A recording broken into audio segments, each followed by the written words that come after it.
This is the reveal episode, the truth behind the last message. Last episode on Quack in the Dark, you heard 4 strange stories.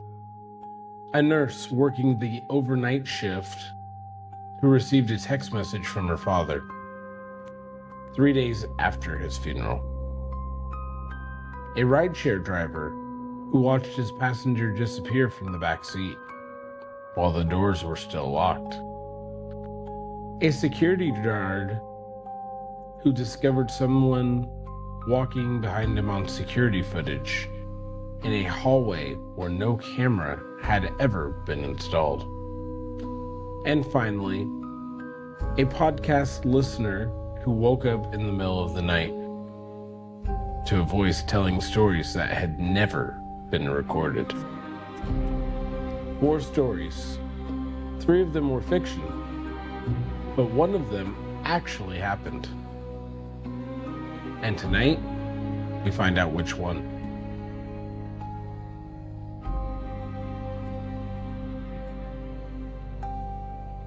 Story 1, The Message from Dad.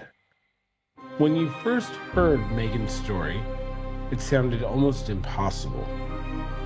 A phone lighting up in the middle of the night, a message appearing from someone who had already been buried, and the final message warning her about the porch light. Moments later, a man appearing on the security camera outside her house. Stories about messages from the dead have circulated for years. Text messages, emails, even voicemail recordings that often appear after someone has passed away. But in Megan's case, there was a far less supernatural explanation. Investigators later discovered Megan's father had lent his phone to a neighbor shortly before he died. The neighbor had been helping him with yard work. After the sudden heart attack, the neighbor simply forgot to return the device. Days later, he stopped by Megan's house to drop it off, when he noticed the porch light was still on. He sent a quick message, but once police were called, he panicked and left the phone behind. The strange timestamps were later explained as a network delay. An unusual situation, but not paranormal. The story of the message from Megan's father was fiction. Story 2, The Extra Passenger. A second story followed Daniel, a rideshare driver working late on a rainy night. A quiet passenger named Emily entered the car outside a hotel. But halfway through the ride, the rearview mirror showed something impossible. The back seat was empty. No open door, no movement, just an empty car. Later, the rideshare app showed the passenger profile labeled deceased. Stories about disappearing passengers have been reported for decades. Taxi drivers in several countries claim to have picked riders up, but later just vanished. In folklore, they're often called phantom hitchhikers. But in Daniel's case, the explanation was simpler. You see, the ride had been requested through a shared account. Someone else had ordered the ride for Emily. And during the trip, she quietly exited the vehicle when Daniel slowed at an intersection. Something that happens more often than drivers realize. The account had been recently deactivated by the company, which is why the system labeled the user as inactive. The strange timing created the illusion of something supernatural. But this story was fiction. Story 3, The Night Worker. third story may have sounded like the most unsettling. Lewis, a night security guard, patrolling an office building that was nearly empty.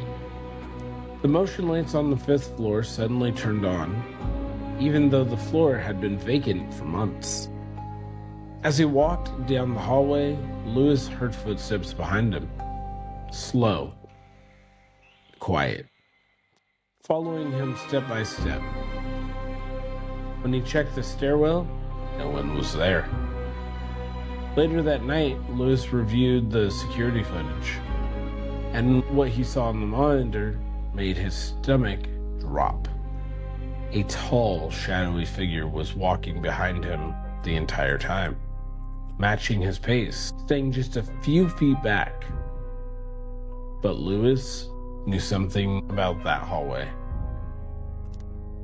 He had helped install the cameras in the building, and there was one camera that did not exist. The camera that had captured the footage. Now, building management reviewed the system logs. They checked the motion sensors, and they reviewed every door entry and elevator record. There was no sign of anyone else that had entered that building. The next morning, the footage was checked again, and the shadow figure was gone. Only Lewis, walked alone down the hallway, remained. No one could explain what had triggered the motion lights, or what Lewis had seen on the monitor that night. For the rest of the time he was working at that building, Lewis refused to patrol the 5th floor alone. Because sometimes, even when there's no proof left behind, you still know what you saw. The story of the night worker was true. Before we reveal our 4th story, I'd like to take a moment here to ask you guys for a favor. If you guys have been enjoying the podcast and you'd like to hear more, wherever you are listening, YouTube, Spotify, Apple Podcasts, if you could do me a huge favor, like, subscribe, or wherever you're allowed to, drop that 5-star review. It really helps the show continue. Also, I have a Discord and a Facebook group that are both under the Quack at Dark name. If you'd like to come in, the link is in my bio, in my link tree. And you guys can come and we can have a discussion. We can talk about the episodes and everything Quack in the Dark. I appreciate you guys. With that, let's continue story 4. After Midnight Stories. Now, the final story involved a listener of this very podcast. They claimed to have fallen asleep while listening to an episode, and when they woke up, the voice telling the story had changed. The voice said something very unsettling. Some of the stories are listening back. And when the listener checked the podcast app, the episode hadn't even been released yet. Experiences like this are more common than people realize. Sleep researchers call it audio dream blending. When someone falls asleep while listening to sound, the brain can incorporate those sounds into dreams. Sometimes the brain even fills in the words that were never spoken. When the person wakes up, those dream sounds feel completely real. But the recording sent in by that listener, that part of the story was added. This story was fiction. So tonight, the true story was the night worker, a security guard who saw something following him through an empty hallway, captured by a camera that wasn't even installed. No explanation was ever found, and the footage that showed the shadow figure disappeared from the system the next morning. Which leaves one final question. If the camera didn't exist, who recorded it? I'm Quackster, and this has been Quack in the Dark. Sleep carefully, because sometimes the stories are listening too. I'll catch you guys next week when we do our next 4 stories. Good night.